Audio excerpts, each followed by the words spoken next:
Why do we have a character in T0 when they only have one viable teammate? Like, it makes no sense to me. Move your ass down. If anything, Saridra is a side grade to Bronya. Move Bronya's ass down too, because Bronya, Saridra, and Prydwen GG.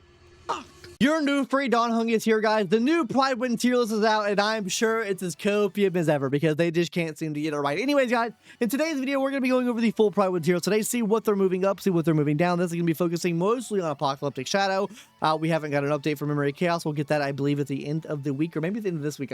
Maybe I'm coping. My brain's kind of not functioning right now. But anyways, guys, we're going to be going over this full list of changes today and all the eyeballs because I have noticed a lot of eyeballs, like actually like 1, 2, 3, 4 eyeballs to be exact, and some movement up and down, and a new placement of our Don Heng here, guys. So very excited to get into this tier list here. Let's start off with the support category first, or I guess the sustain category.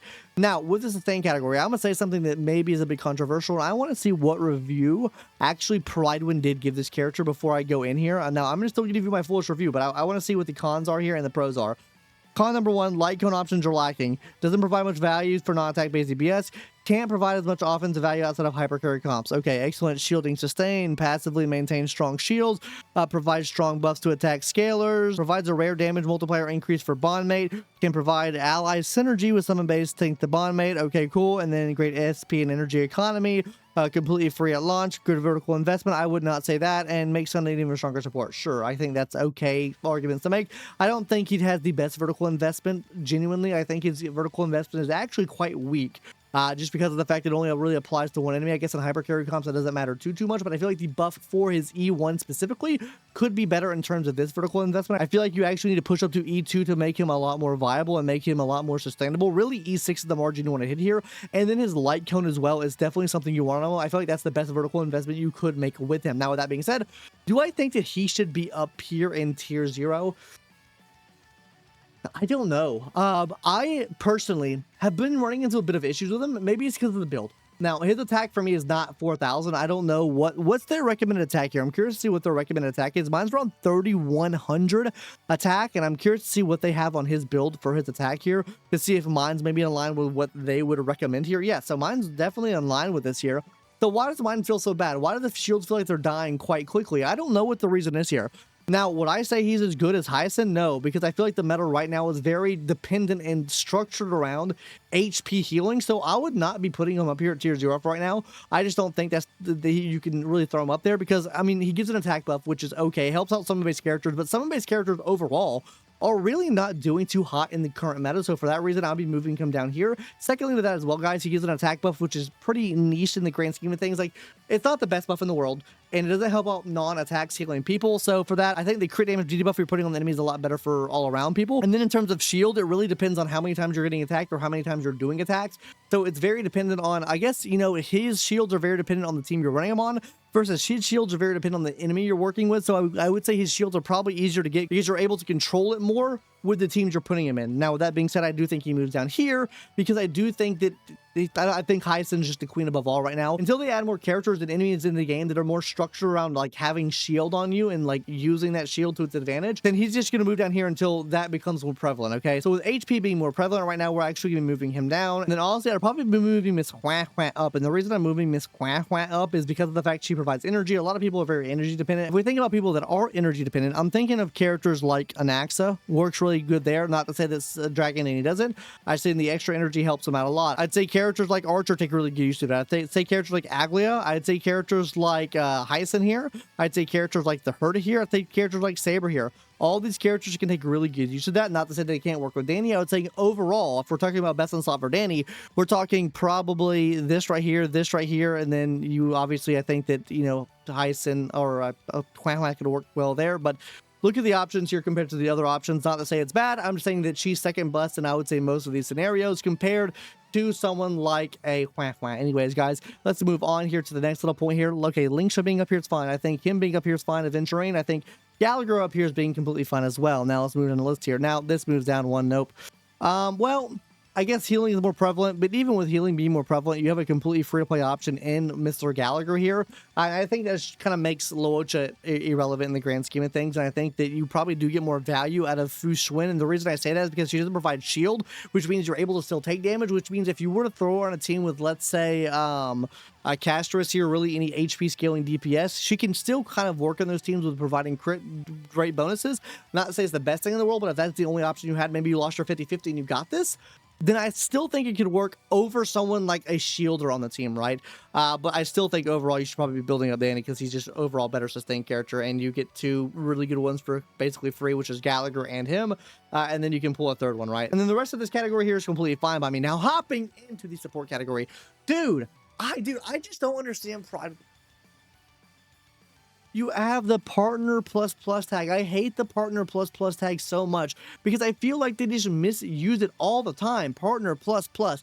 I will say it till the day I die, guys. You move Saridra down here. You move Saridra right down here with these characters, and then you give her 2 up arrows, meaning when she's with the correct partners, she is getting shot up by 2 whole tiers. Right now, she is not getting shot up, but she's not up here right now. It's like the teams she works on are great. Anaxa, Finon, fucking amazing. She works great there. She's best in slot there. But who else? She doesn't really work with anyone else like super good. Like there's so many different there's so many different better options on those teams rather than Saridra, right? You can't even take a look at these MOC teams here. Really only running on a Fanosi team. And I don't think that's warranted enough to throw her up here in tier 0, the best of the best, when that's the only character she works for, really. It's like she works for an Anaxa too, right? But no, put her down here.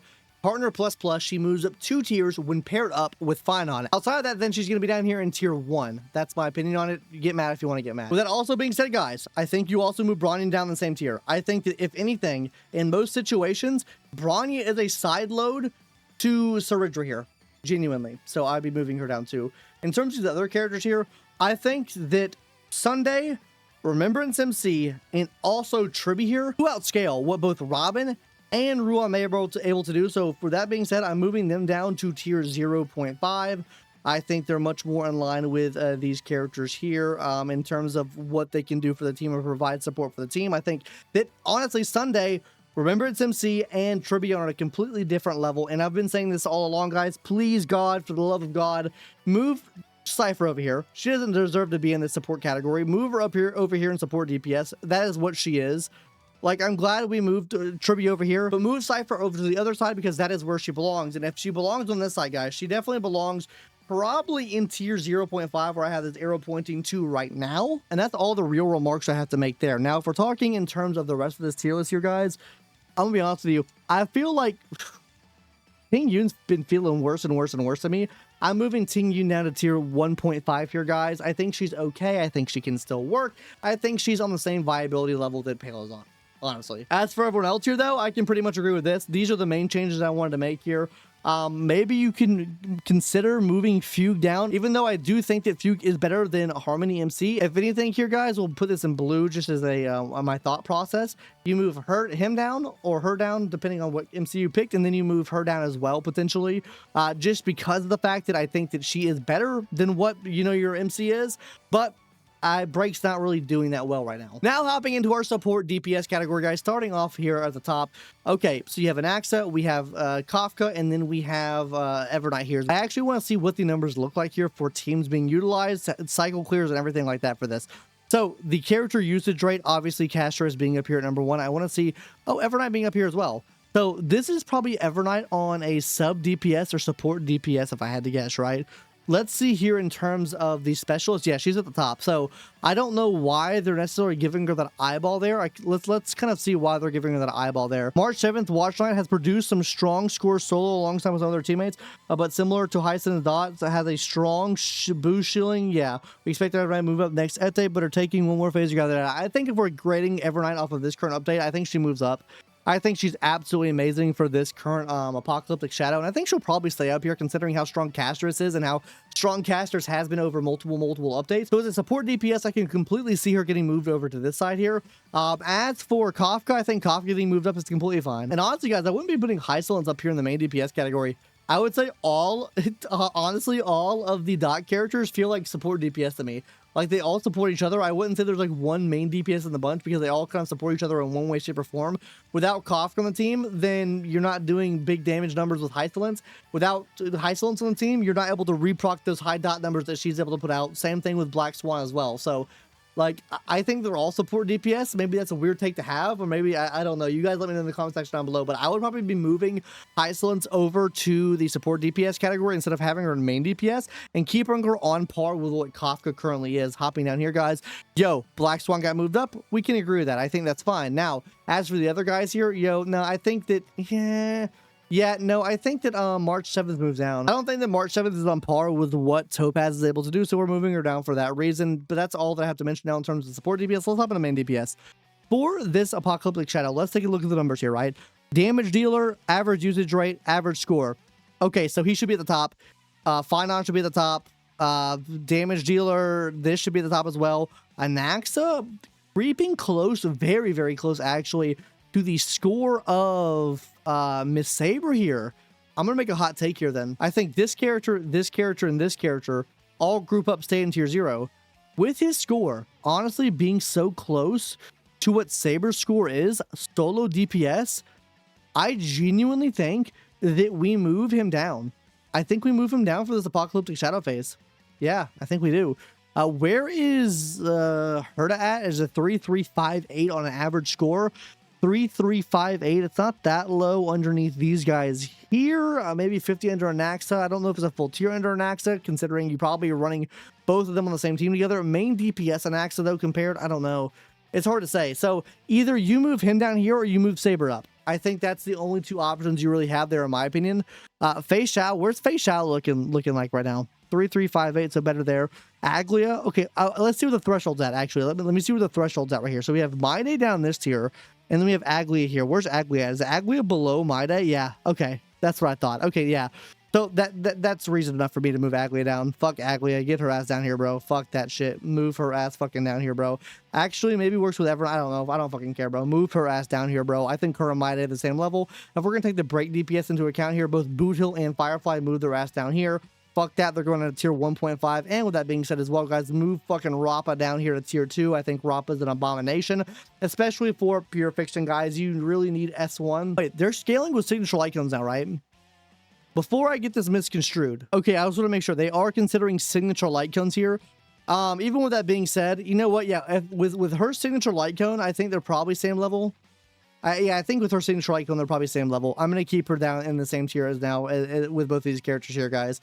Now we're moving on to Acheron. Where's Acheron at? Acheron with signature light cone does feel better, but you really do need their E2, so that's kind of cringe. I think it's pretty accurate and apt to say that they're on the same level. Now, as far as Blade goes as a main DPS, I don't really consider Blade a main DPS. Genuinely, I think for Blade main DPS, he's over in this category here. I think he's a tier lower here. Yeah, that's fine. You know what? No, I take that back. I take that back. Where's Blade at? Bladusi is below Yun Li, and where's Yun Li at? Where's Yun Li on this list here? Yun Li's, yeah, we move her down here. Yep, we're moving him down. We're moving him down. I think this is more apt. Okay, this is it, guys. Overall, guys, I can really just not understand why Prydwen could just not get Saridra's, like, I don't know, little lollycock out of their mouth. Because to me, it seems like they put way too much emphasis on how good Saridra is with her one good viable teammate. Why do we have a character in T0 when they only have one viable teammate in Infinity?